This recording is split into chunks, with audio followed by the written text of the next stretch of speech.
Assalamualaikum warahmatullahi wabarakatuh. Perkenalkan, nama saya Laili Nisatu Khalifah. Saya dosen di program studi statistika dan sains data IPB University. Hari ini saya akan mengajar mata kuliah metode peramalan deret waktu, materi pemodelan deret tidak stasioner. Terima kasih.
Pertama ya, perkuliahan hari ini.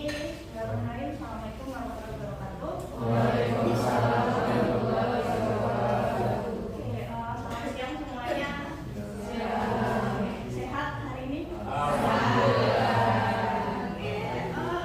Mungkin kita mulai langsung aja perkuliahan hari ini. Seperti biasa, sebelum kita mulai perkuliahan, kita berdoa terlebih dahulu menurut agama dan kepercayaan masing-masing. Berdoa dipersilakan.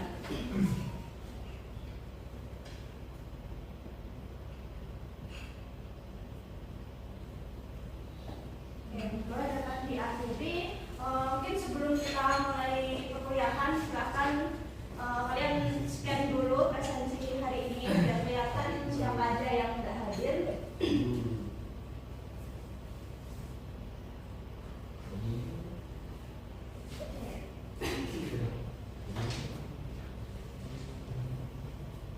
Udah semuanya?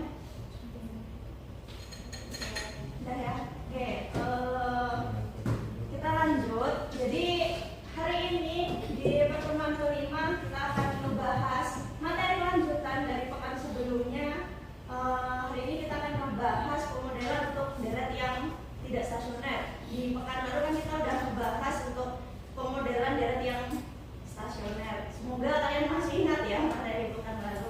Oke, mungkin untuk ngecek nih kalian masih ingat atau enggak materi pekan lalu, ada yang mau volunteer merefresh kembali gitu materi pekan lalu. Siapa tadi? Razik ya? Saya boleh, Bu. Oh, silakan. Oke, bentar ya, saya boleh. Oke, saya tunggu. Oke, jadi kalau pekan lalu kita tuh belajar model waktu yang data stasioner. Jadi model itu ada 3 sebenarnya, ada AR, MA, sama kombinasinya ARMA. Nah, untuk kita dapat pemodelan itu kita dilakukan evaluasi menggunakan plot ACR. Jadi dari plot ACR kita bisa tahu nih ada berapa yang berapa atau ARMA sebagainya. Itu sih yang saya ingat. Kalau model AR itu model apa? Kepanjangannya AR. Autoregresif MA? Moving average. Moving average. Oke, ini udah diingatkan ya sama teman-teman. Untuk teman-teman, jadi kemarin kita udah belajar 3 model nih. Ada model AR atau autoregresif, kemudian MA, moving average, dan yang terakhir gabungannya ada model ARMA. Terus tadi juga sama Razik udah di-mention kalau kemarin kita juga udah belajar salah satunya itu adalah plot ACR untuk ngedeteksi atau mengidentifikasi deret yang kita miliki itu stasioner atau enggak. Dan juga bisa juga nanti kita gunakan untuk menentukan model yang kita punya itu AR berapa. Kemudian ada plot PACF juga, modelnya itu AR berapa, atau mungkin modelnya jangan-jangan ARMA bukan hanya AR ataupun MA. Oke, ini jangan dilupakan ya, nanti seterusnya kita akan tetap memakai model-model itu walaupun kita nanti akan ada model yang tidak stasioner. Nah, hari ini secara umum yang akan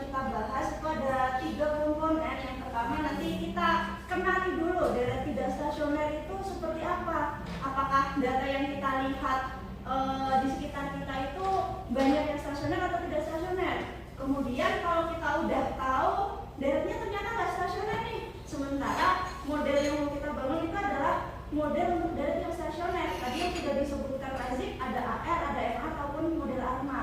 Sehingga gimana kalau deret kita itu nggak stasioner tapi kita mau pakai model untuk deret yang stasioner, yaitu melalui transformasi. Selanjutnya yang terakhir nanti kita akan membahas model yang memang untuk deret yang tidak stasioner, sehingga kita nggak perlu memaksakan kalau data nggak stasioner, tapi kita tetap paksa mau pakai model yang stasioner. Oke, nah ini sebelum saya tunjukkan itu, ada yang mau atau bisa ngasih tahu gitu, kira-kira di sekitar kita nih sehari-hari itu contoh data ataupun hal-hal yang menurut kalian itu adalah data deret waktu. Ada yang mau ngasih? Oke, silakan Fajar ya. Oke. Data curah hujan harian. Data curah hujan harian. Ada yang lain? Harga saham. Harga saham, oke. Satu lagi coba apa? Harga makanan pokok. Harga makanan pokok. Oke, tadi ya yang disebutkan Fajar ada curah hujan, kemudian harga saham, harga makanan pokok. Nah, nanti mungkin setelah kita belajar bisa mengidentifikasi deret tidak stasioner, kemarin sudah belajar deret yang stasioner, nanti coba teman-teman perhatikan kira-kira data yang ada di sekitar kita itu lebih banyak yang stasioner atau lebih banyak yang tidak stasioner, sehingga kalau misalkan teman-teman mau menganalisis, mau mengolah data itu kira-kira mana model yang sesuai untuk data tersebut. Nah, ini sebagai tambahan tadi contoh deret-deret yang ada di sekitar kita yang sudah disebutkan oleh Fajar, ini mungkin teman-teman sudah sangat familiar nih dengan data ini, data jumlah terkonfirmasi COVID. Nah, ini mungkin bahkan teman-teman dulu 2020 sampai 2022 tiap hari mantengin berita, mantengin HP, lihat nih kasusnya hari ini udah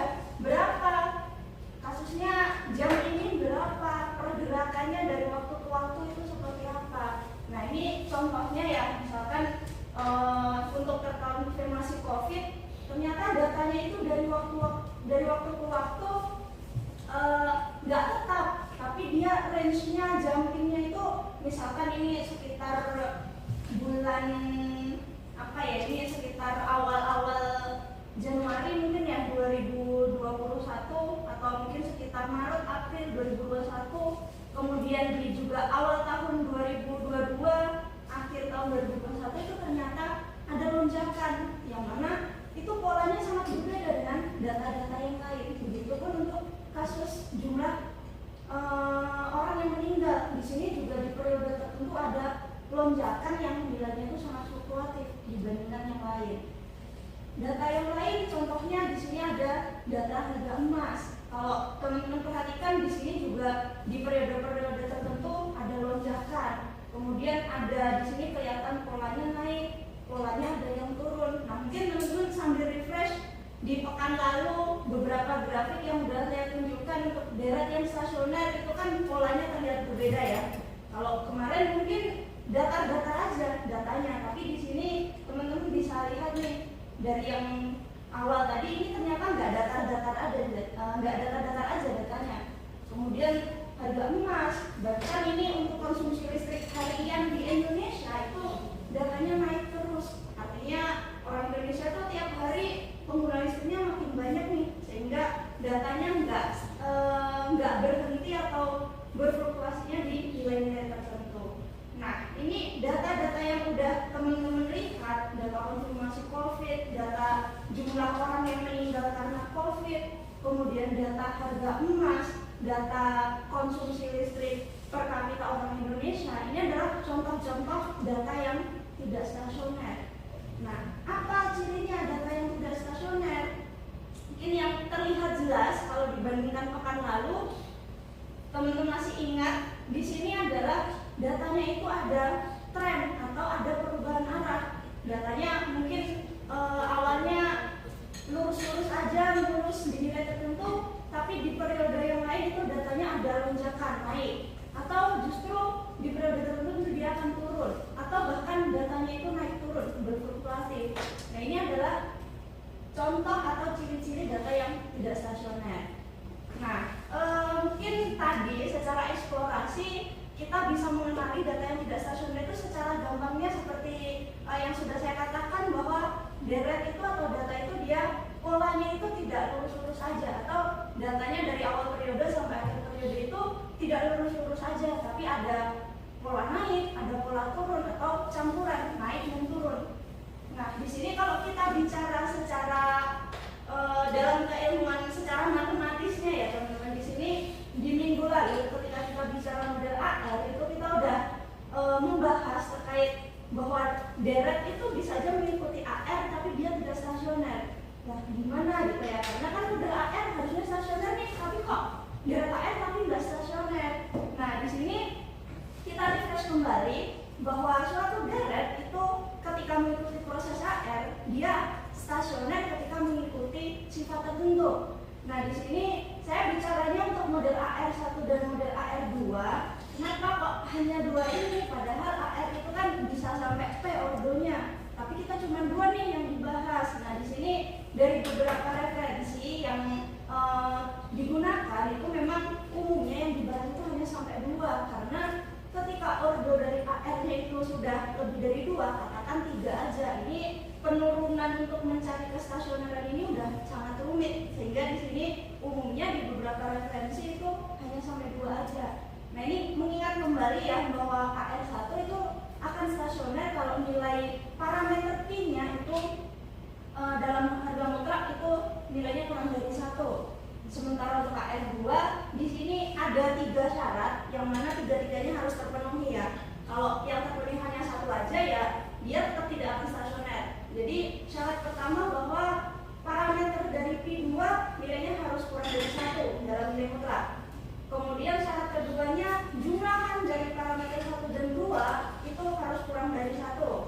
Syarat yang terakhir selisih dari parameter kedua dengan parameter ke-1 itu kurang dari 1. Ini 3-tiganya harus terpenuhi. Nah, mungkin nanti teman-teman kalau misalkan tertarik gitu dalam analisis deret waktu, terus teman-teman mau simulasi nih. Nah, ini teman-teman harus pegang syarat kestasioneran ini. Kalau mau simulasi deret AR1, simulasi deret AR2. Nah, ini harus terpenuhi 3-tiganya. Kalau salah satu tidak terpenuhi, deret yang dihasilkan dari simulasi itu tidak akan stasioner. Nah, sementara untuk syarat kestasioneran dari model MA, nah di sini sebenarnya secara langsung model MA itu tidak memiliki syarat kestasioneran. Tapi ingat kembali di pekan sebelumnya kita udah belajar terkait keterbalikan atau invertibility dari suatu deret. Nah, berdasarkan sifat dari keterbalikan ini maka kita bisa turunkan syarat dari kestasioneran model MA. Jadi mungkin beberapa udah pernah baca gitu buku deret waktu, kalau nggak pernah ada tuh yang menyebut model MA itu ada syarat kestasionerannya.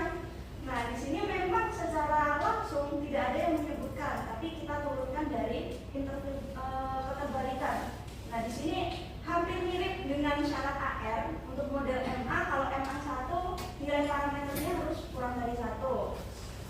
Untuk MA2 parameter keduanya kurang dari 1. Nah, di sini ada perbedaan sedikit ya dengan AR. Kalau AR jumlahnya kurang dari 1, tapi kalau MA justru jumlahnya harus lebih besar dari negatif 1. Jadi nilainya mau lebih besar dari 1 boleh, nilainya mau dia positif sangat besar boleh, asalkan dia tidak dia itu nilainya lebih besar dari negatif 1, nggak boleh kurang dari negatif 1. Misal theta 1-nya negatif 2, theta 2-nya negatif setengah, jadinya kan akan negatif 2,5. Nah, itu nggak boleh, deretnya akan tidak stasioner. Kemudian syarat ketiga, selisihnya di sini theta 1 dikurangi theta 2. Kalau tadi AR theta 2 dikurangi theta 1, jadi jangan kebalik ya, di sini nilainya kurang dari 1. Oke, sampai sini ada yang mau ditanyakan terlebih dahulu? Ada yang kurang jelas? Belakang ada yang mau ditanyakan? Udah cukup jelas? Oke, ini nggak perlu terlalu tegang ya. Oke, ini sebelum saya nanti ngasih ada ini kita main-main dikit coba nanti teman-teman identifikasi gitu ya. Nah sebelum kita identifikasi, nah di sini karena tadi kita udah bicara deretnya nggak stasioner gitu. Tadi syarat kestasionerannya juga udah kita bahas. Nah selanjutnya sebenarnya deret waktu tidak stasioner itu apa yang harus kita penuhi? Nah di sini deret tidak stasioner seperti kemarin di deret stasioner kita harus terpenuhi dua hal, stasioner dalam nilai tengah dan stasioner dalam ragamnya, dan itu berlaku untuk deret yang tidak stasioner. Kalau deret tidak stasioner salah satu tidak terpenuhi itu dikatakan tidak stasioner. Kalau stasioner kan harus dua-duanya nih terpenuhi, nilai tengah stasioner konstan, artinya nilai ragamnya juga konstan. Tapi kalau salah satu aja tidak terpenuhi berarti dia udah masuk deret yang tidak stasioner. Nah ini kalau deret tidak stasioner dalam nilai tengah, secara gampangnya kita mengidentifikasi secara eksploratif ya. Kalau kan di deret waktu langkah pertama itu kita harus membuat plot dulu deretnya seperti apa. Nggak boleh nih kita langsung skip terus langsung bikin ACF. Nah itu di deret waktu jadi nggak sah gitu analisisnya ya. Jadi kalau kita lihat dari tahapan pertama, kita bikin plot deret waktunya. Ciri dari deret yang tidak stasioner dalam nilai tengah itu adalah adanya kecenderungan, adanya tren. Sehingga di sini contohnya ternyata deretnya dari tahun 1975 sampai 2005 itu naik terus nih. Kalau kita bikin garis kan seolah-olah ada garis miring naik ya di sini, atau ya kita bicara korelasinya akan positif. Nah ini ciri data yang tidak stasioner dalam nilai tengah. Kita melihat deret itu dia ada perubahan pola nggak, atau polanya itu lurus-lurus aja di nilai tertentu, atau dia meningkat, menurun, atau campuran. Nah kemudian kalau deret tidak stasioner dalam nilai ragamnya, di sini mungkin akan kadang ada yang agak bingung ya antara deret tidak stasioner dalam ragam atau deret itu sudah stasioner dalam ragam. Nah di sini kalau tidak stasioner dalam ragam, tanpa kita perhatikan, anggap saja di sini dalam nilai tengah udah stasioner ya, karena kelihatan ini polanya udah konstan di suatu nilai. Nah di sini gimana mengidentifikasi deret yang tidak stasioner dalam ragam? Nah teman-teman bisa lihat fluktuasi atau range dari datanya itu fluktuasinya ada di nilai yang sama atau enggak dari awal periode sampai akhir periode. Nah ini contohnya untuk deret yang tidak stasioner dalam ragam. Nah teman-teman bisa perhatikan nih di beberapa periode awal di tahun 2000-an, kalau dibandingkan dengan data di periode yang tengah, ini dari 2024 sampai 2012, itu sama nggak range fluktuasinya? Beda. Yang awal tahun gimana? Awal periode?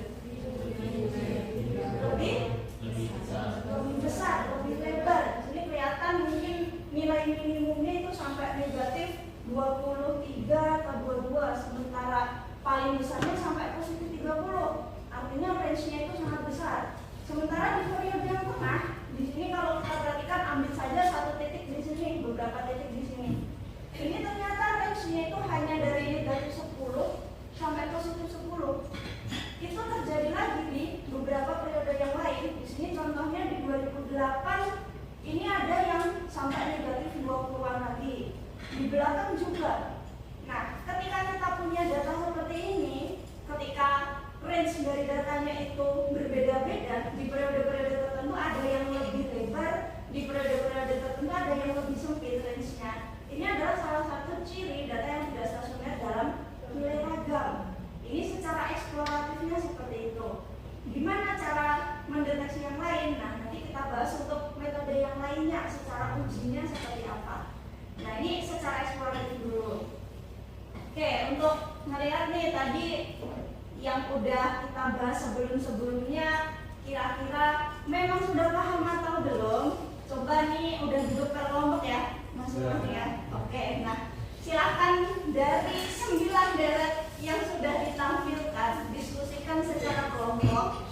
Kira-kira deret mana yang stasioner, deret mana yang tidak stasioner. Silakan. Saya kasih waktu 5 menit cukup untuk mengidentifikasi.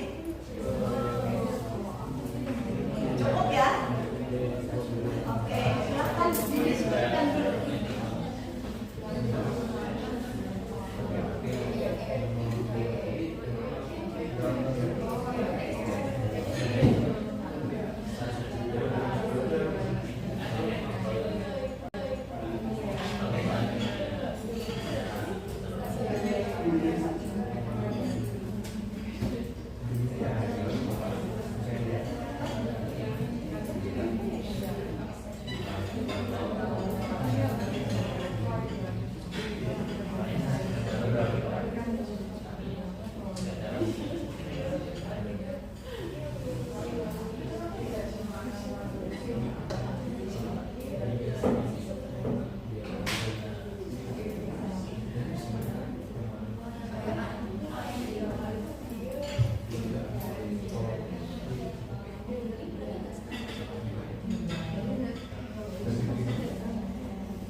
Ada yang nggak jelas gambarnya? Jelas kan?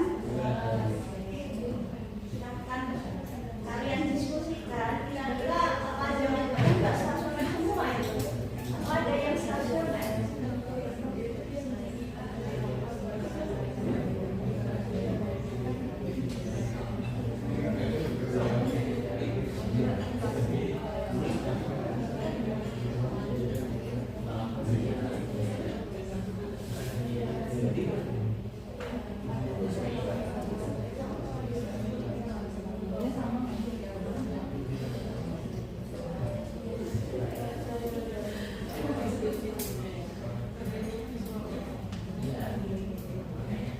Oke, cukup.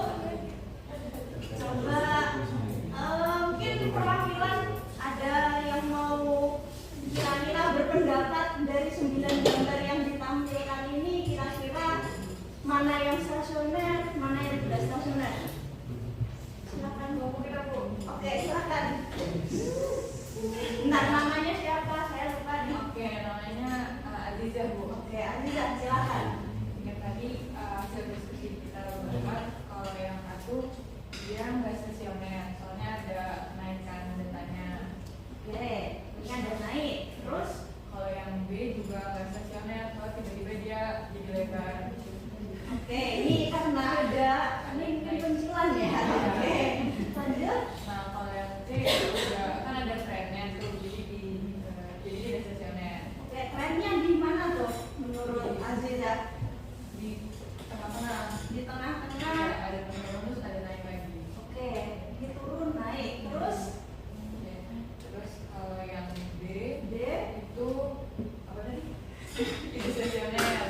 tidak stasioner. Kenapa? Soalnya dia ada trennya juga. Oke, trennya di mana tuh? Trennya dia di awal dia naik, terus turun lagi, naik lagi, turun lagi, naik lagi. Oke, Terus terus lagi. Terus kalau misalnya yang D dia ada tren. dia udah nih. Oh iya, iya. Ada tren menurun. Jadi dia Oke. tidak stasioner. Oke. Terus tadi F sama kayak yang B tadi dia tiba-tiba lebar di awal terus mengecil setelahnya. Oke. Range-nya. Yang G Kalau yang G tadi nggak stasioner soalnya range-nya beda-beda. oke. Yang H Dan H dia range-nya kayaknya sama aja jadi kayaknya dia stasioner. oke. Terus kalau yang terakhir itu dia ada trennya jadi dia nggak stasioner. Oke. Jadi tadi yang stasioner yang mana tadi? Nggak ada. Yang stasioner yang H. Yang H stasioner. Oke, dari kelompok Aziza tadi menurut mereka dari 9 gambar ini H yang stasioner. Ada yang kurang setuju?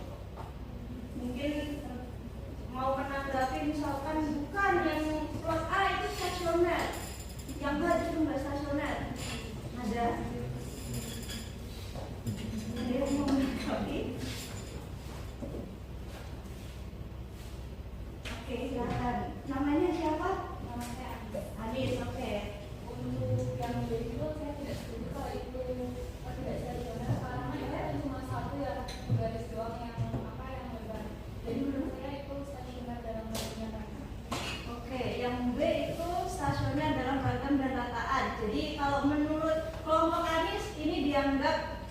sebagai mungkin pencilan ya, karena cuma satu titik nih, bukan beberapa titik yang dia itu fluktuatif. Kalau H setuju stasioner? Iya, setuju. Setuju. Yang lainnya ada yang dianggap stasioner lagi? Mungkin itu aja. Oke, dari kelompok Anis tadi yang stasioner setuju H, itu sama dengan kelompok Aziza. Tapi kelompok Anis menentang nih B itu harusnya stasioner. Oke, nah kita bahas nih satu persatu ya, di antara 9 deret ini mana sih yang stasioner dan mana yang tidak stasioner. Nah di sini dari A tadi pendapat dari kelompok Aziza, A itu tidak stasioner karena ada tren, kelihatan naik nih datanya dari awal periode sampai akhir. Nah ini benar ya, ini memang data yang tidak stasioner karena ada tren. Kemudian yang B, nah ini yang menarik nih, B itu satunya stasioner, satunya enggak stasioner. Jadi kira-kira stasioner atau enggak?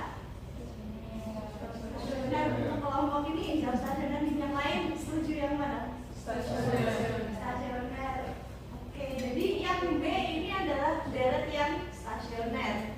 Jadi tadi ini satu ini berarti ketika kita nanti mau menganalisis apakah ini itu suatu pencilan atau data yang tidak boleh dibuang, ya ini memang memerlukan identifikasi lebih lanjut.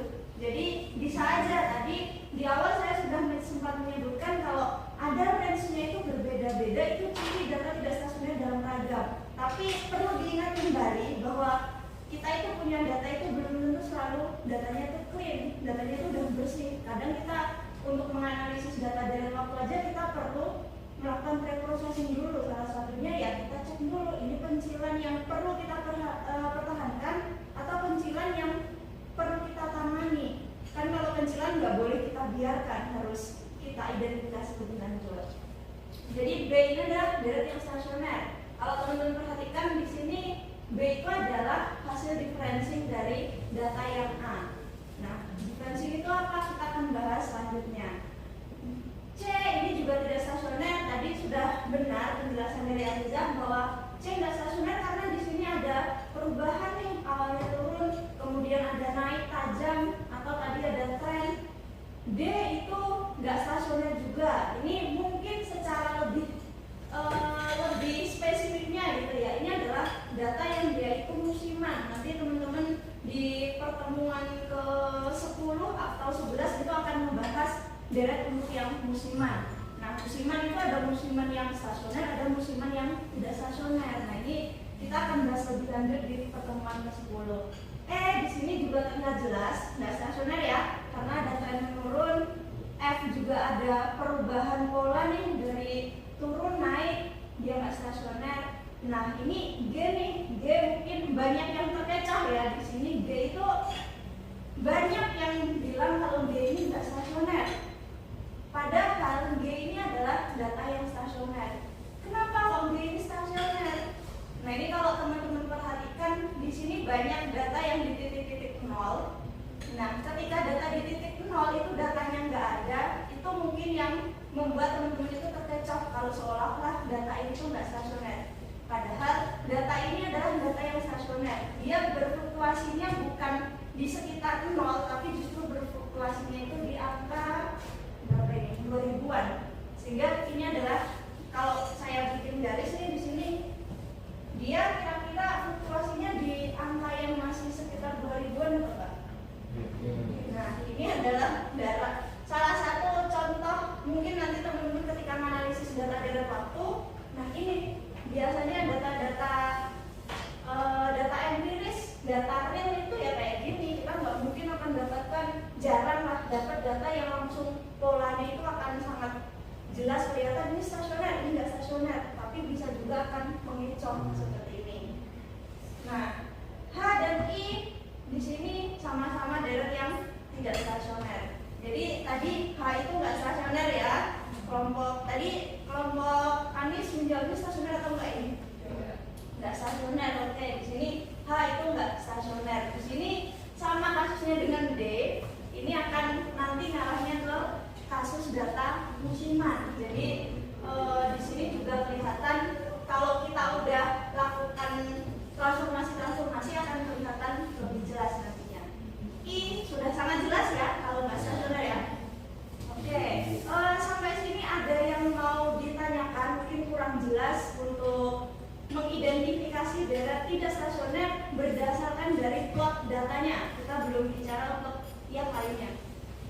yang kurang jelas?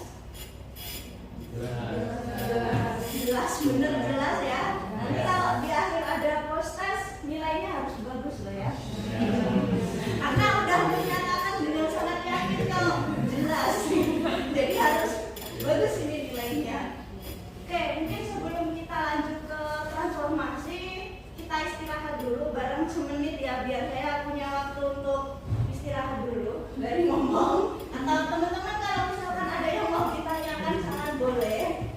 Kalau ada yang kurang paham tadi mungkin tanya ke kelompok-kelompok lain, kok bisa sih mengidentifikasi kayak gitu, silakan ditanyakan.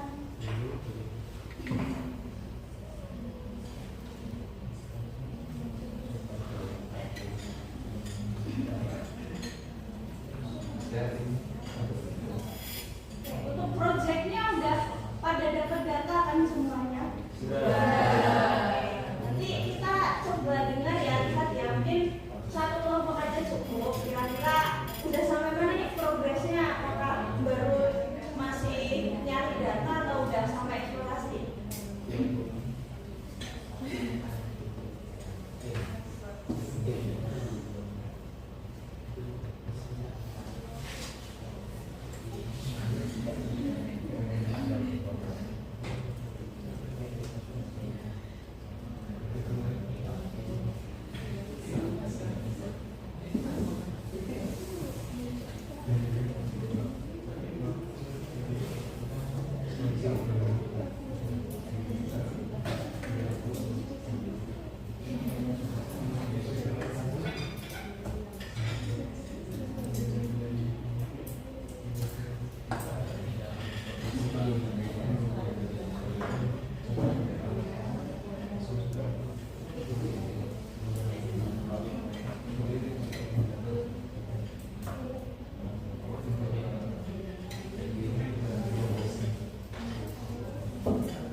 Oke, kita lanjutkan ya. Ada yang mau ditanyakan dulu atau enggak nih sebelum kita lanjut?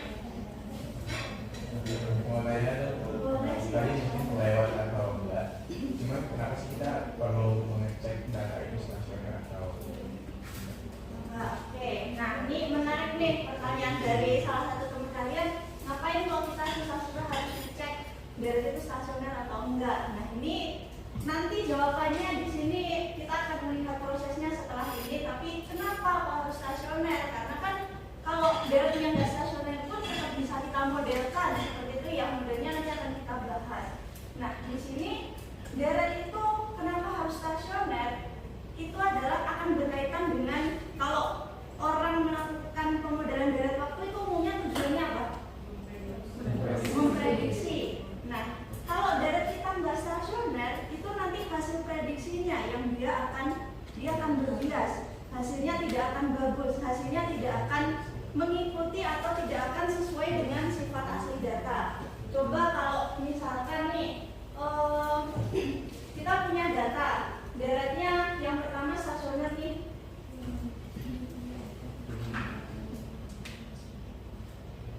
Nah, anggap saja kita punya darat seperti ini. Ini kan daratnya stasioner ya. Nah, kira-kira kalau kita memprediksi itu akan lebih gampang atau lebih susah kalau data kita itu bentuknya seperti ini. Kalau ini stasioner kita prediksi mungkin akan bentuknya ngikutin nih. Dia fluktuasinya itu nggak akan, polanya nggak akan beda jauh. Jadi pasti kalau datanya stasioner dari awal sampai akhir bentuknya kayak gini, nanti diprediksi bentuknya juga akan mirip. Jadi kemungkinan kita salah prediksi itu akan lebih kecil, biasanya lebih kecil. Tapi kalau daratnya aja berubah-ubah kayak gini nih, ini kira-kira, nah ini kalau daratnya berubah ini. Nah, ini kira-kira kita prediksinya naik terus, turun atau kemana daratnya? Gimana? Naik. Kita akan prediksi naik. Atau ini polanya selalu naik turun nih. Jadi naik atau turun kita prediksinya?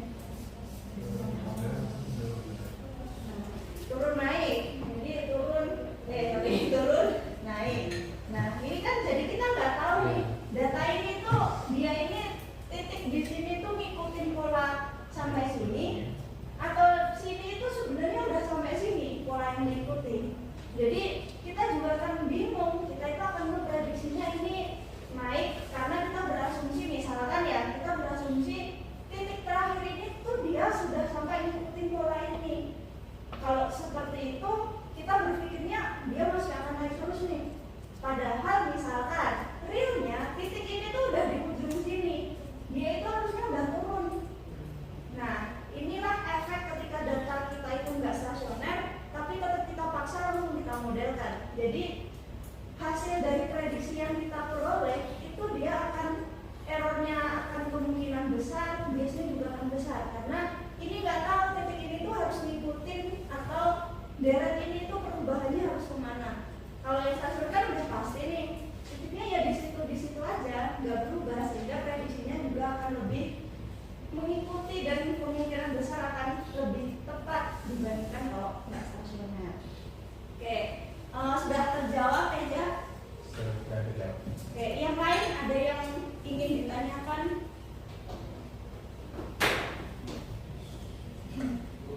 Oke, cukup ya. Oke, kalau cukup, nah di sini karena menyambung tadi pertanyaan Neja, kenapa kau harus distasionerkan? Tadi udah saya jawab. Langkah selanjutnya, gimana cara menstasionerkan deret yang tidak stasioner agar deret kita itu nantinya jadi stasioner, sehingga kita kalau mau modelkan prediksi, hasil prediksi kita itu tepat atau errornya itu beratnya biasanya kecil. Nah di sini yang kita bahas untuk pertama ini saya garis bawahi, ini adalah untuk deret yang tidak stasioner dalam nilai tengah. Kalau deret yang tidak stasioner dalam nilai ragamnya gimana? Nanti di belakang kita bahas untuk transformasi yang lain. Jadi transformasi pembedaan atau diferensi ini khusus untuk deret yang tidak stasioner dalam nilai tengah. Dengan asumsi berarti ragamnya udah stasioner ya. Kalau ragamnya belum stasioner gimana? Boleh nggak langsung didiferensi? Nah ini kita bahas nanti kira-kira kita stasionerkan ragamnya dulu atau kita stasionerkan nilai tengahnya dulu. Nah di sini untuk nilai tengah dengan diferensi. Nah di sini teman-teman perhatikan bahwa ini secara umum kalau kita punya deret YT, anggap saja YT ini adalah deret waktu yang tidak stasioner. Sehingga di sini nilai tengahnya atau di sini notasi mu t, nilai tengah dari deret itu dia berubah-ubah. Jadi nilai tengahnya tidak konstan sehingga tidak stasioner. Kemudian xt ini anggap dia itu adalah white noise atau sisaannya, sehingga udah white noise berarti kita anggap dia udah stasioner. Nah, di sini tadi sebelumnya kan kita sudah bahas bahwa syarat dari model AR1 agar stasioner itu adalah nilai mutlak dari P-nya harus kurang dari 1. Nah, ini anggap kita punya model AR1 dengan persamaannya adalah YT sama dengan P, YT-1 ditambah ET atau epsilon T. Lalu dengan syarat kestasioneran kalau P-nya itu kurang dari 1, kita mau ngebuktiin nih, bener nggak kalau nilai dari mutlak P-nya itu lebih besar atau sama dengan 1, deret itu memang tidak akan stasioner, sehingga syarat kestasioneran ini memang benar. Nah, di sini coba misalkan nih kita punya deret mengikuti model AR1 dengan persamaannya YT sama dengan 2YT. Maaf ya, ini T-1 nya ada di bawah ya, jadi YT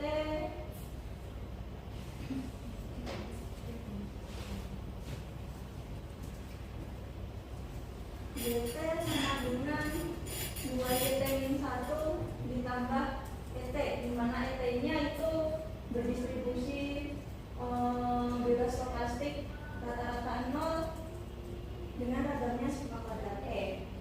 Nah, di sini tadi kalau deret ini stasioner, harusnya dia nilai tengahnya konstan, ragamnya juga harus konstan. Nah, tadi kan sebelumnya syarat kestasioneran itu adalah nilai P-nya dalam nilai mutlak itu kurang dari 1. Sementara di model ini kita punya nilai dari P-nya itu adalah 2, yang mana lebih besar dari 1. Nah, kita benar nggak deret ini itu tidak memenuhi deret yang stasioner karena P-nya 2 lebih besar dari 1. Nah, di sini gimana cara membuktiinnya? Nah, untuk membuktikan di sini teman-teman pertama-tama coba bikin suatu deret rekursif dari deret yang kita miliki, YT sama dengan 2 YT ini 1 ditambah YT, itu kita rekursifkan. Misalkan maksudnya YT, kalau T itu YT itu persamaannya adalah 2 YT min 1 plus ET, kalau YT min 1 itu apa? 2 YT min 2 tambah YT min 1. Kalau misalkan saya punya YT min K itu apa? 2 YT min 1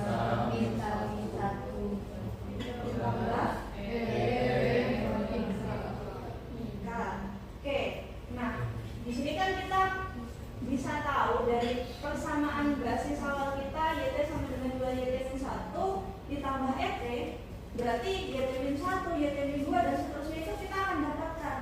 Nah, coba masing-masing ini kita substitusikan, berarti kita bikin persamaan YT sama dengan YT min 1 sendiri itu 2 YT min 2 ditambah YT min 1, berarti 2 dikali 2 YT min 2 ditambah YT min 1 ditambah YT.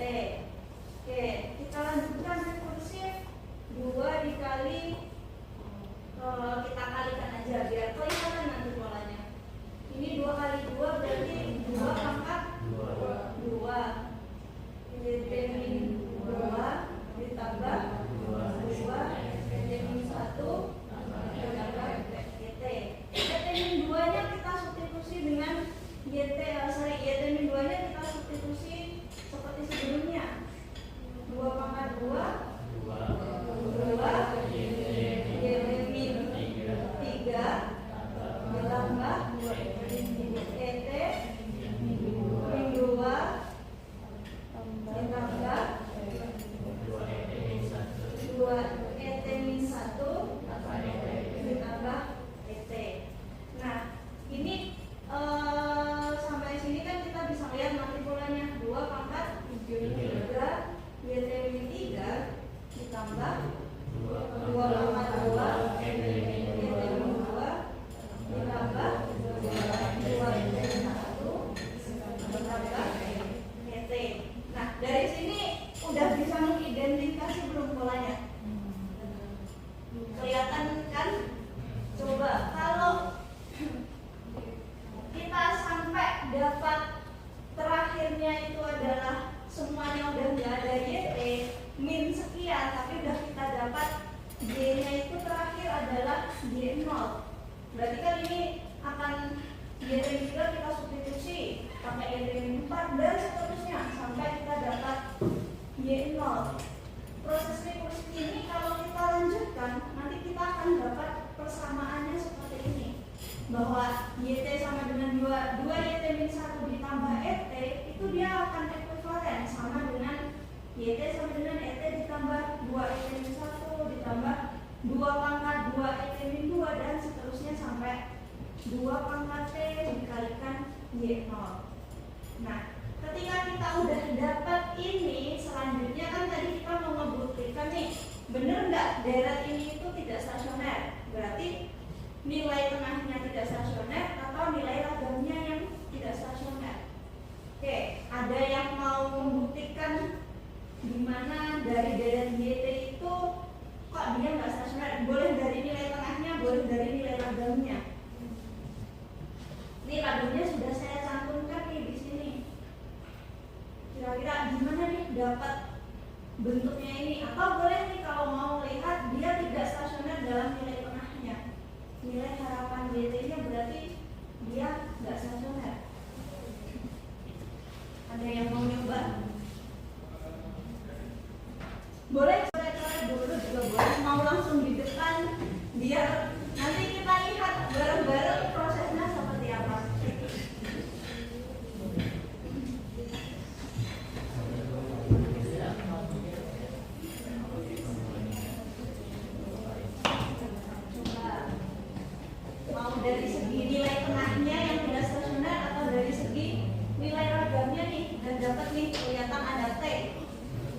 Yang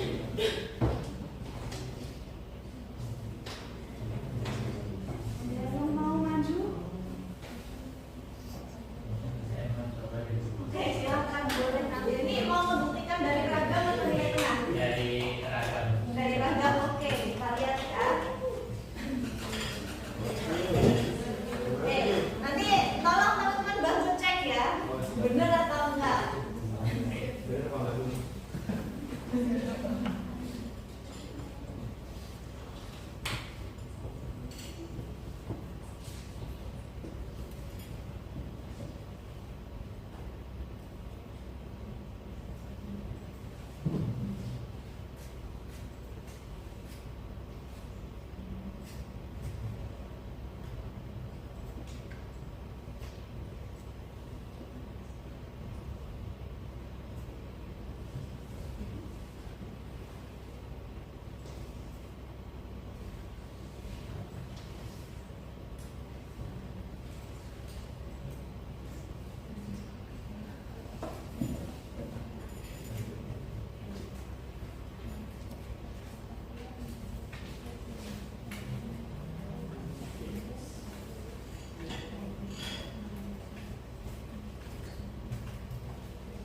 Oke, jadi di sini untuk mengecek ketidakstasionerannya, saya coba lihat dari ragamnya.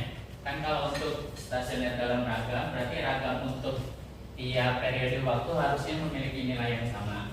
Nah di sini kalau misalkan kita lihat dari T-nya sama dengan 1, terus kita masukkan ke dalam formula dari variannya, maka kita bakal dapat sebesar sigma E kuadrat. Tapi ketika T-nya sama dengan 2, nilai ragamnya ini meningkat jadi 5 sigma E kuadrat. Dan kalau kita teruskan untuk T sama dengan 3, nilai ragamnya juga ikut membesar. Dengan kata lain, seiring berjalannya atau seiring kenaikan nilai T-nya, nilai ragamnya juga ikut membesar sehingga derek ini tidak stasioner dalam ragam. Oke, kalau secara dapatnya ini bisa nggak menurunkan? Kok bisa tiba-tiba ragamnya kayak gini? Atau dari nilai tengah dulu nih, nilai harapan dari YT itu apa? Dari persamaan ini. Coba nilai harapan YT Ditulis boleh, ini aja.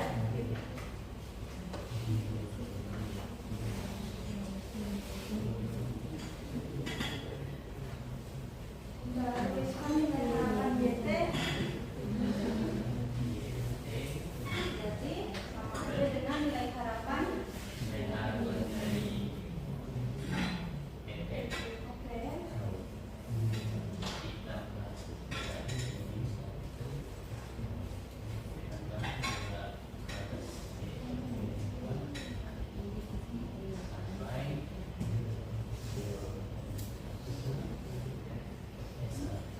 Oke, ini kan 0 ya, kita anggap Y 0-nya 0, jadi yang paling belakang nah.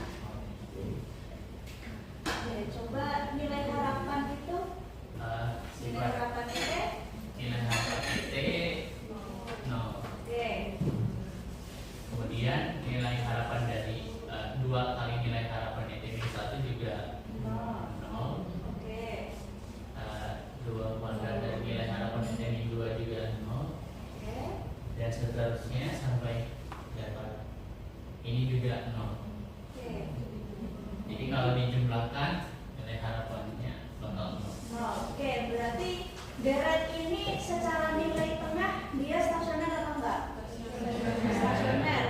Yang menyebabkan deret ini tidak stasioner tadi berarti Iya, ragamnya. ragamnya ternyata enggak stasioner. Bisa enggak dapatkan persamaan itu? Coba variete, saudara.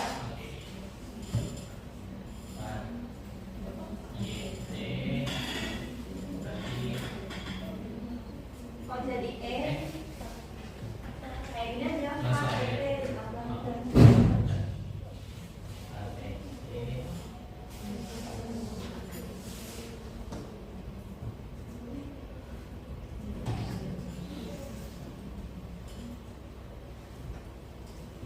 Oke. Sifat ragam sama kan dengan nilai harapan variete. Var ET itu sigma E kuadrat.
dibalik aja biar sama kayak ini 4 pangkat ini 1. Coba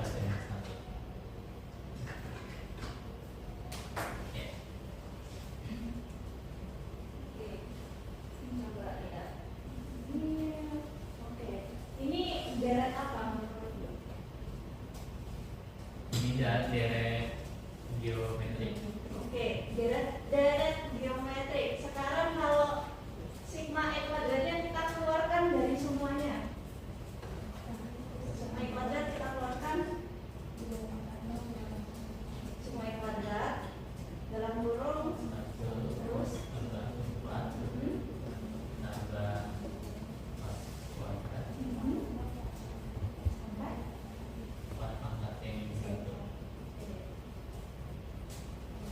jumlahan dari deret geometrik apa? Kalau nggak salah tuh 1/1 meter. 1 meter. Kalau rasionya kurang dari 1. Yakin 1/1 meter gitu. Lupa lagi.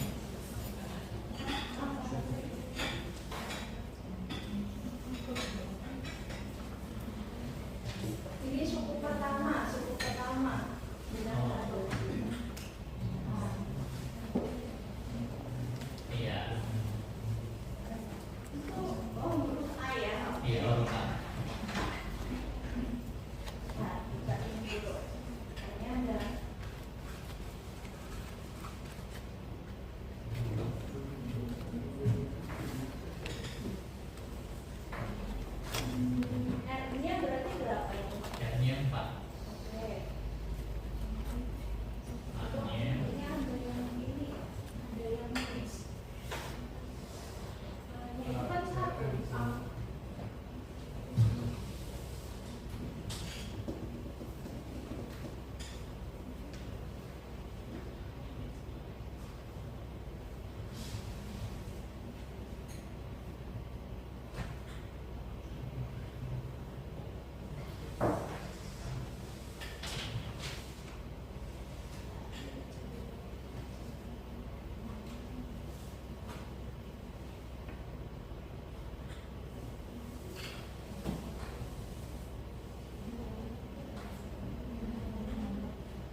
sigma kuadrat, dan seterusnya dia terus akan membesar dari waktu ke waktu, sehingga ini tidak stasioner dalam nilai ragam. Oke, mungkin agak saya percepat ya di sini. Selanjutnya tadi untuk di sini untuk kalau P-nya parameter dari AR1-nya itu sama dengan 1. Gimana kalau di sini sama dengan 1?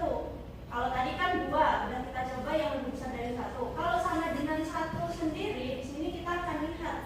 Kalau misalkan kita punya deret YT sama dengan YT-1 ditambah ET. Kalau kemarin ketika kita bicara deret stasioner, di sini kan salah satu sifat deret stasioner, kalau kita lihat dari ACF-nya itu apa sifatnya? ACF dari AR1 cut off di leg 1. Cut off di leg 1 itu maknanya apa sih? Setelah leg 1 dia autokorelasinya masih ada nggak? Nggak ada atau tidak berbeda nyata dari 0. Nah, di sini gimana kalau AR1 dengan P-nya itu sama dengan 1? Ada yang masih ingat kemarin ketika belajar model deret AR itu nilai autokorelasi pada leg 1 dari AR1 itu apa? P pangkat K. K-nya adalah K-nya itu adalah leg-nya, bukan 1 ya. Ini adalah leg-nya. Jadi kalau kita bicara autokorelasi pada leg ini P aja. Untuk P1 autokorelasinya berapa? P1 P-nya nilainya 1 berarti 1. P2 di leg kedua berarti 2. 1 juga kan P pangkat K. P-nya nilainya 1 berarti di leg ketiga 1 juga, leg keempat 1 juga. Dia menurun nggak nilai autokorelasinya? Enggak. Dan di sini udah kelihatan kalau autokorelasi dari AR1 ketika P-nya 1 itu ternyata nggak turun-turun, dia akan tetap sama aja tuh. Kalau kita gambarkan ACF-nya gimana? ACF-nya ini 1. Berarti kan ACF-nya akan gini kan? Ya dia akan 1 terus. Harusnya kalau deret yang stasioner dalam kalau deretnya yang deret stasioner modelnya AR1 harusnya nilainya kan cut off. Di sini udah nggak signifikan lagi nih, nilainya udah turun, udah di bawah. Kalau di sini ditunjukkan garis yang putus-putus ini. Nah di sini ternyata AR1 P-nya 1 nilai dari autokorelasinya itu nggak turun-turun, sehingga deret itu adalah deret yang tidak stasioner. Nah gimana caranya biar deret yang kita miliki itu jadi deret yang stasioner? Nah di sini ketika deret yang tidak stasioner dalam nilai tengah, sekali lagi di sini saya tekankan untuk tidak stasioner dalam nilai tengah, itu salah satu cara yang bisa kita lakukan itu adalah dengan melakukan differencing atau pembedaan. Nah pembedaan itu adalah kita dengan cara mengurangi dengan leg sebelumnya. Kalau tadi deret kita itu YT sama dengan YT-1 plus ET, berarti kedua ruas kita kurangi dengan leg sebelumnya. Leg tertingginya YT, berarti kita kurangi dengan YT-1. Yang kita kurangi itu adalah kedua ruas ya, bukan salah satu aja. Sehingga di sini kalau tadi YT sama dengan YT-1 ditambah ET, keduanya kita kurangi YT-1, ruas kanannya YT-1-nya kan udah akan habis nih. Sehingga ruas kanan tinggal ET aja. E itu apa di sini? Error atau dalam bahasa deret waktu adalah white noise, di mana white noise kan sifatnya dia oke, rataannya 0 dan ragamnya sigma E kuadrat, sudah tepat. Sehingga di sini ternyata deret YT sama dengan YT-1 plus ET, kalau kita kurangkan dengan YT-1 itu kita dapat white noise. stasioner, sehingga YT min 1 ini adalah deret yang sudah stasioner. Atau dalam beberapa buku itu dituliskan sebagai ini ya, notasi backshifts atau seperti tanda segitiga terbalik. Ini adalah notasi untuk differencing, pembedaan. Nah, pembedaan itu ordonya nggak cuma ada satu, bisa kita ordonya itu banyak. Bisa aja kita lakukan differencing satu kali, ternyata deret kita itu masih belum stasioner. Contohnya, tadi sebelumnya kan kita udah membahas YT sama dengan 2YT-1 ditambah ET. Kalau kedua ruas saya kurangkan dengan YT-1, dapatnya apa? YT-1 plus ET. Stasioner enggak ini? Enggak, karena ini berapa ininya? Koefisien dari YT-1 ini berapa? 1. Tadi kan udah kita buktikan kalau YT-1 plus ET itu deret yang enggak stasioner. Sehingga kalau kita punya deret YT sama dengan 2YT-1 ditambah ET, ya dia belum akan stasioner. Perlu kita lakukan differencing selanjutnya biar dia stasioner. Nah, di sini untuk notasi differencing atau pembedaan, beberapa buku ada yang menuliskan operasi backshifting operatornya itu sebagai notasi ini ya, segitiga terbalik. Ini ada istilahnya, saya lupa apa istilahnya. Atau biasanya pakai notasi B. Ini adalah notasi untuk backshifting operator atau pembedaan differencing. Nah, kalau kita differencingnya ordo pertama, artinya kita mengurangi dengan satu leg sebelumnya. Kalau di sini saya lanjut ini dulu. Kalau ordonya itu pembedaannya kedua, artinya kita kurangi lagi dari leg sebelumnya, kita kurangi hanya satu, berarti kemudian kita kurangi leg kedua. Nah, di sini misalkan kita punya deret YT, kalau pembedaan ordo kedua itu berarti masing-masing ruasnya itu kita kuranginnya dengan leg kedua. Contohnya tadi ini adalah pembedaan ordo 1. Pembedaan ordo 2-nya apa?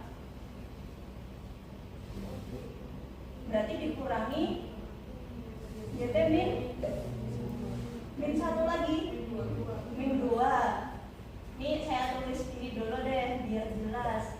YT min 1. Kita kurangi, kita ordo kedua nih, YT min 2. Berarti sama dengan YT min 1 min YT min 2 plus ET. Berarti ruas kanan ini adalah pembedaan ordo kedua. Sorry, ini kurang satu lagi ya. Udah benar.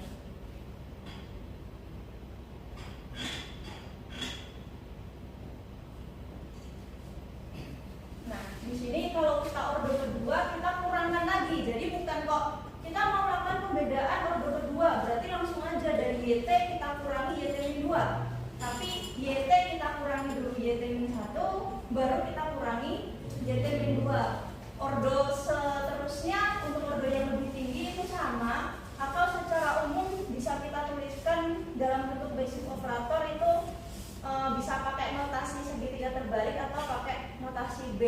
Nah, ini teman-teman silahkan nanti untuk lebih lanjutnya, kalau misalkan modelnya kayak gini, gimana untuk melakukan differencing persamaan seperti apa, nanti bisa dibaca lebih lanjut dari buku-buku referensi yang sudah saya berikan di awal.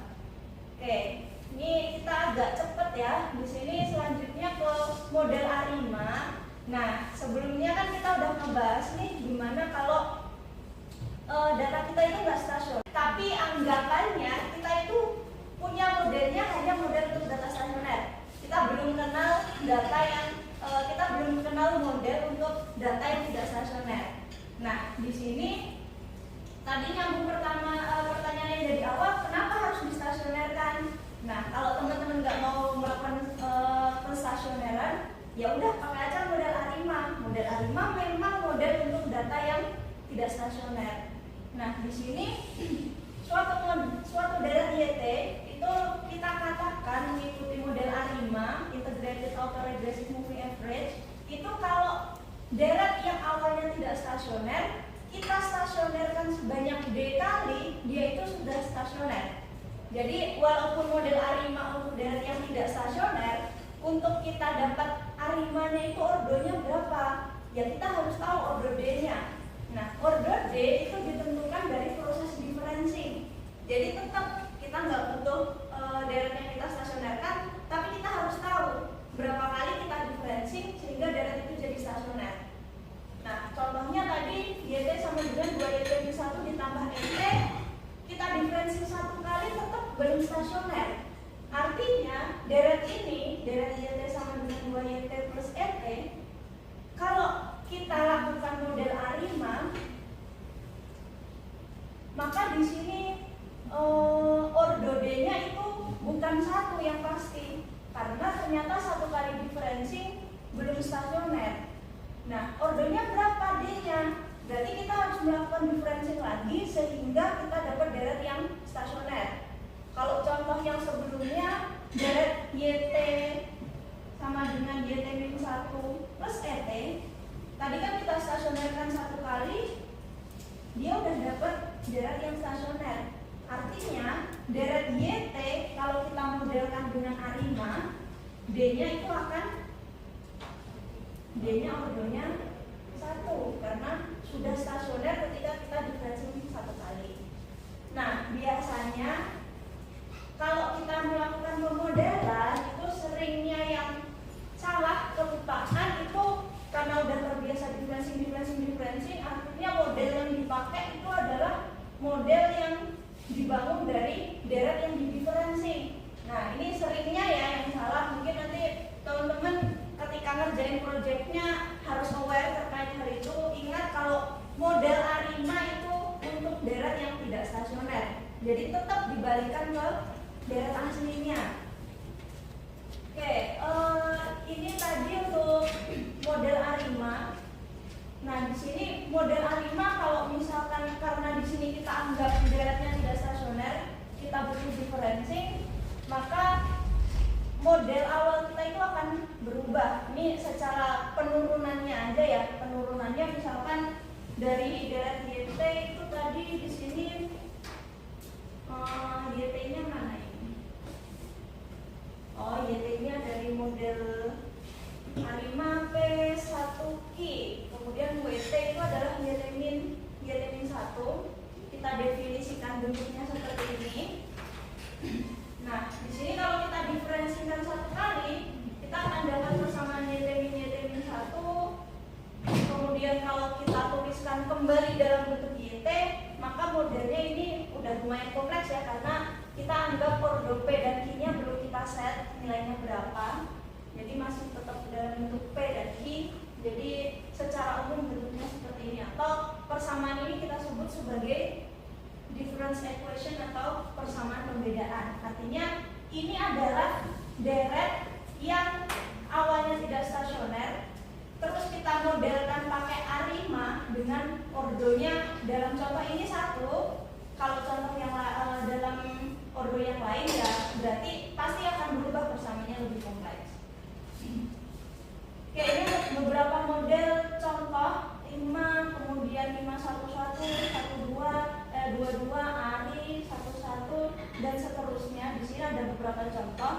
Kemudian secara eksploratif tadi di awal udah sempat kita singgung ya untuk eksploratifnya.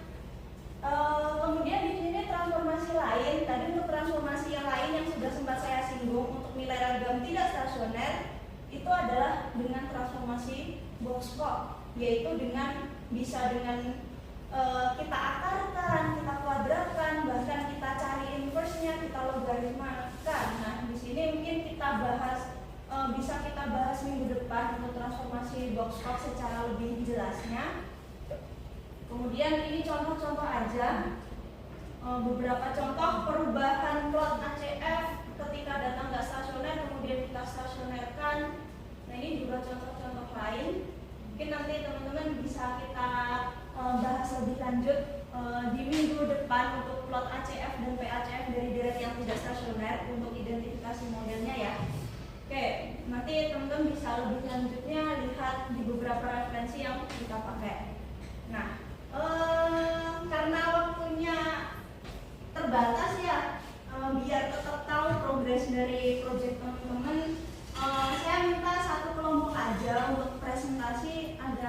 yang mau volunteer? Satu. Oke, silakan. Bisa dijelaskan progres dari proyeknya sampai mana ya? Oh, boleh.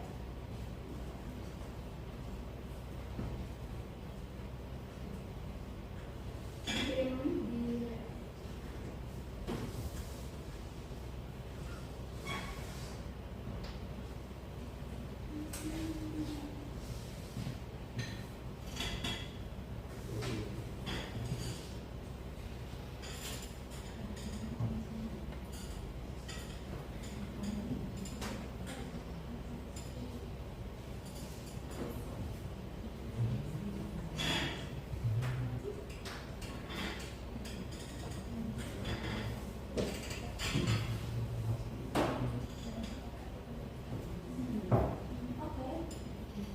Assalamualaikum warahmatullahi wabarakatuh. Selamat siang Ibu dan teman-teman sekalian semua. Perkenalkan saya Andi Dedensi. Jadi pada kesempatan kali ini saya akan memaparkan dari progres penelitian kami yang sudah pada tahap eksplorasi data, yaitu judulnya di sini yaitu Performance Analysis of Alima LSDM and Budget Alima LSDM in Forecasting the Composite Stock Price Index. Ya baik, jadi perlu kita ketahui sebelumnya, jadi IHSG atau Indeks Harga Saham Gabungan ini merupakan indikator utama ya yang memberikan pasar saham yang ada di Indonesia.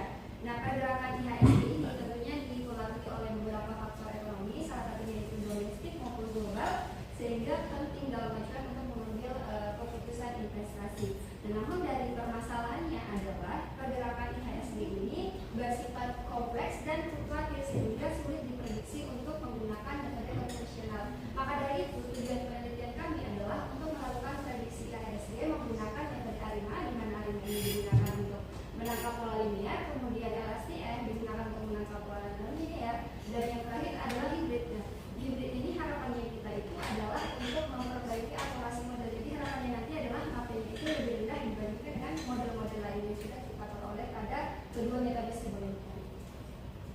Ya, baik, selanjutnya bisa kita lihat di sini ya, data yang kami gunakan adalah data bulanan IHSG, baik itu untuk variabelnya ada dua, yaitu variabel IHSG close, ini adalah harga penutupan saham, kemudian IHSG open yaitu harga pembukaan saham, di mana kedua-duanya ini adalah masing-masing data bulanan. Jadi untuk total data yang kami gunakan adalah sebanyak 216 observasi ya teman-teman sekalian, dan kemudian kami melakukan eksplorasi data. Dilihat dari visualisasi ini yang merupakan pergerakan indeks harga saham. Yang kita lihat di sini sebenarnya pada tahun 2008 ini terjadi penurunan yang paling rendah dibandingkan dengan harga saham yang lain untuk harga close-nya. Ini setelah kami searching ternyata terjadi krisis finansial global, di mana peristiwa ekonomi ini terjadi di Amerika Serikat ya, dimulai pada tahun 2007, kemudian puncaknya pada 2008, sehingga di sini terjadi krisis ekonomi global. Nah, kemudian kalau kita lihat lagi di tahun 2019 atau 2020 di sini menurun lagi ya, dari meningkat kemudian menurun, artinya ada tren yang menurun, sehingga setelah kami menganalisis ya pada saat itu terjadi COVID-19, sehingga pergerakan harga saham juga dipengaruhi akibat adanya COVID-19 pada saat itu. Nah, kemudian pada saat kita melakukan pengecekan outlier, mungkin di sini nih yang pada tahun 2008 ini akan terjadi outlier karena yang paling rendah di antara yang lain. Namun ini karena indikasinya ada krisis global pada saat itu, sehingga kita bisa abaikan. Baik, sebelum kami melakukan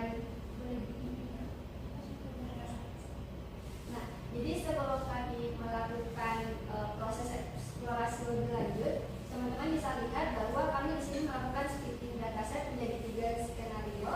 Jadi yang pertama, skenario pertama kami membagi dataset menjadi dari Januari 2007 sampai Desember 2018. Kemudian kita lakukan splitting di sini.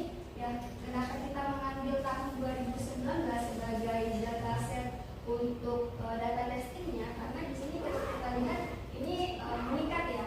Jadi untuk kalau kita ambil testing itu tentunya mungkin kita lihat lebih meningkat lagi supaya nanti hasil dari prediksinya itu akan lebih bagus. Nah, tapi kalau indikasi saya untuk dari skenario yang pertama ini mungkin modelnya kurang bagus ya, karena untuk nilai 2 yang meningkat ini kemudian ada tren penurunan lagi, sehingga harusnya mungkin modelnya akan kurang baik untuk melakukan prediksi. Lalu kita lihat kemudian skenario yang kedua, kita mulai splitting untuk data testingnya itu dari Januari tahun 2021, dan di sini ada tren peningkatan. Jadi menurut saya mungkin modelnya akan lebih baik ya pada skenario kedua dan juga skenario ketiga. Nah, kalau kita perhatikan dari 3 skenario ini ada untuk data testingnya itu masing-masing sebanyak 2 tahun.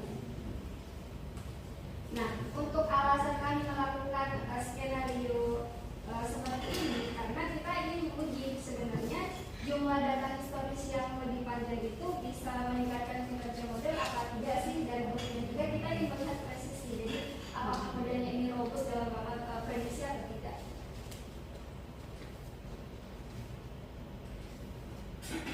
Ya baik. Jadi selanjutnya ya, ketika kita melakukan pemodelan ANIMAT, tentunya ada beberapa pemodelan tentunya diperhatikan untuk kestasioneran datanya.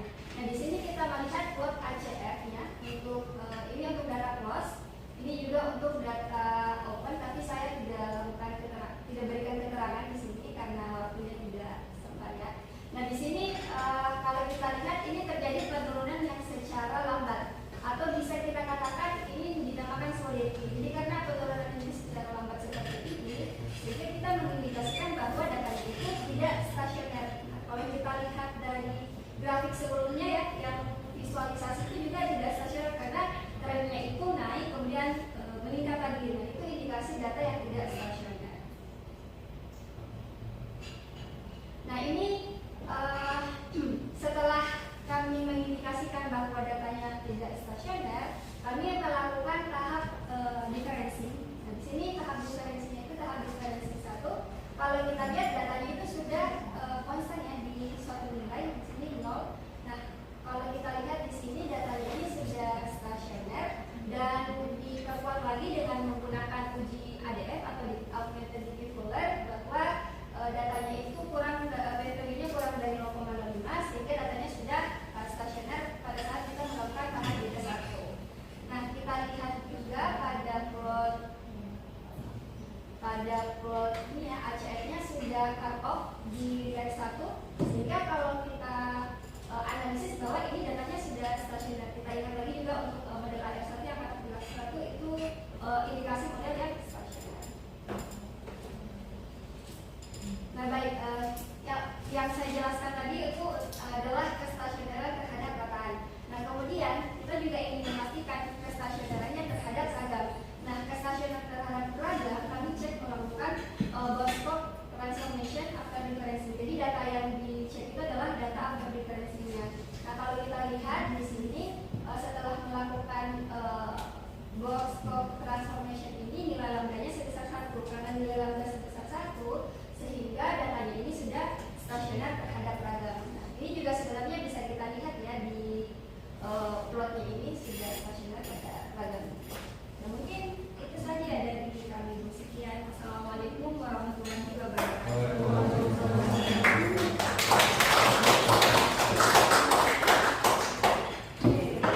Dari kelompok Mbak Ila tadi udah menyampaikan ya progresnya, udah sampai eksplorasi, udah lengkap untuk eksplorasinya. Tadi datanya nggak stasioner, udah ditransformasi, tadi udah differencing, kemudian udah dilakukan transformasi box-box juga, udah dapat data yang stasioner. Ini nanti silahkan dilanjutkan untuk tahap selanjutnya ke pemodelan atau eksplorasi lebih lanjut, biar selesai tepat waktu ya nanti untuk selanjutnya. Untuk teman-teman yang lain juga jangan lupa untuk segera dicicil. Kalau misalkan udah ke eksplorasi ya silahkan segera dilakukan pemodelan, atau kalau ada yang belum datanya belum fix bisa nanti didiskusikan kira-kira datanya pakai ini gimana gitu. Oke, mungkin karena waktunya sudah menunjukkan pukul 12 ya, ini kita cukupkan untuk perkuliahan hari ini. Mungkin sebelum saya akhiri, saya sudah bikin latihan soal di LMS, nanti silahkan teman-teman untuk jam 2.35. Aduh, kan ya bisa masih inilah. Habis ini kalian nggak ada kuliah kan?